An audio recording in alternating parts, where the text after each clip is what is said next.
যাক বাবা, এবার আমি বেরাবো। পুজোর এই 4-5টা দিন মানুষ আমাকে এবার বার করবে। একভাবে ভাজ থাকতে থাকতে আলমারিতে আর ভালো লাগে না আমার। ও হো হো হো, 4 দিন 5 দিন যদি মানুষ তোমাকেই পড়ে, তাহলে আমি আর নাইটি কি বানের জলে ভেসে এসছি নাকি?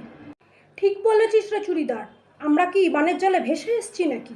তোরা বানের জলে ভেসে আসবি কেন? সারা বছর প্রত্যেকটা দিনই তো মানুষ তোদের দুজনকে খালি পড়ে। আমাকে কি একটুও বার করে? আমি তো সেই ভাজই আলমারিতে থেকে যাই। পুজোয় আমাকেও একটু বেরাতে দে। আচ্ছা ঠিক আছে, রাগ করিস না, ষষ্ঠীর দিন নয় তুই বেরাস। হুঁ, মাত্র একটা দিন।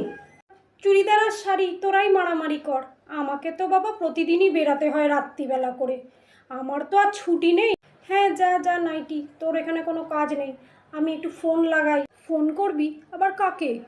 হ্যালো ঢাকাই, হ্যাঁ কেমন আছিস বল? এবার এই 4-5টা দিন আমাদের